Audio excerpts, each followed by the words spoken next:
This is a DP-VR E4, an inside-out tracked PC VR headset with Fresnel lenses and quite the resolution, especially if you compare it to this, which is a Valve Index, a PC VR headset with outside-in base station tracking, Fresnel lenses, and honestly for its resolution, it was pretty alright for the time it was released in. And this is a Pico 4, an inside-out tracked standalone but PC VR capable headset with pancake optics and the highest resolution of all of these three. Yet, even though every single one of these wants to give you that VR immersion and tries to achieve the same thing, I actually use just one. I can't get a comfortable fit on the other, and I can't physically see through the lenses of the third in line. All because of one slight issue that I don't really have a say on. Whoa, dude. I have a gigantic head. The reason for this lack of choice in this instance specifically is due to the adjustability options of these headsets and the inherent design choices made that may just not really fit well with the shape of my head. Now, I have been known to stretch the boundaries of VR headset design by stretching the head strap itself to the max and the IPD to the widest as to accommodate my large noggin. But being on the edge of what headset design can possibly accommodate for does make me wonder if there's some sort of standardization among these headsets to make sure that it does fit as many people as possible. Right now, appallingly, there is no design criteria for head-mounted displays, and the design criteria is based on data that isn't effectively appropriate for today's, was never really appropriate, but it's very clear that the designers of these technologies need to take some creative control. It seems then that I'm not the only person thinking about the extent to which headsets can be standardized as to accommodate as many people as possible and give them the VR experience they want. But it doesn't look like there's many people out there. Still, this does not mean that there is no benefit to figuring out how to accommodate for that lower percentage of people. Since the dawn of the first consumer VR headsets, we have seen companies try to account for a larger user base by basically adding the basics of headset adjustment. The original Oculus Rift CV1 had a pretty well-made head strap, and the physical IPD adjustment was looking to already be the standard at the time.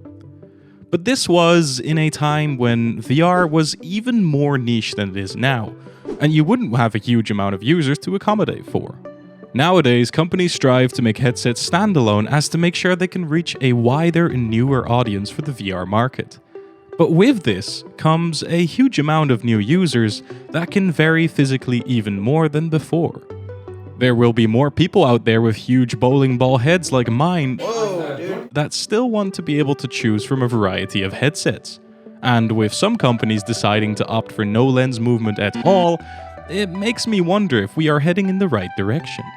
With the rise of standalone VR came the feeling of a VR headset being a lot like a console that you use from time to time. But to make the experience as good as it can, a VR headset, in my opinion, is closer to a pair of prescription glasses than that PS5 at your friend's house. This is a tricky thing, as we are all rooting for VR to be adopted by the masses. A growing user base for the world of AR/VR hardware prompts for more development and more competition to make cheaper and better hardware and software over time. Just like me then, there are many of VR enthusiasts who would love to see VR thrive, play the latest awesome AAA titles, and have the ability to choose between multiple companies for their devices. But mass adoption gets hindered by the barrier of entry, and in this case, not necessarily in a financial way. Though most companies still offer some sort of adjustment to fit more than one person, I still feel like there hasn't been much progress in the versatility category since the start of consumer VR. I mean, just look at Big Screen making the new Beyond headset, offering no adjustability whatsoever, but giving the user the ability to customize the headset to perfectly fit their foreheads is a good example of why VR headsets are really personal and how no face is exactly the same. Should all companies follow suit and provide their customers an exclusive experience that they cannot share with family and friends and almost gives meaning to the sentence glued to the screen? I don't think that will be the norm any day soon, but it is a good approach to reach optimal comfort for the customer. For a much more versatile headset though, you will need those adjustments. Lack of comfort is a huge part of what puts people off from using their VR headsets for a prolonged period of time. But having the adjustment options to fit anyone automatically improves on that front. It opens up the ability for the user to adjust it right up to their liking, and in turn allows more users to choose from a variety of headset designs to fit their needs. And even if we can't possibly make a headset that is built for everyone, a pop-up store of sorts would really help any consumer a lot with making the decision on what headset to buy, or even if they want to dive into the hobby at all. Sadly, we are not far enough for Valve or Meta to open up dedicated stores around the world to give you the opportunity to try the headsets out before you buy them, but it would solve a lot of the headache that comes with choosing a headset in the first place. And trust me, I get it.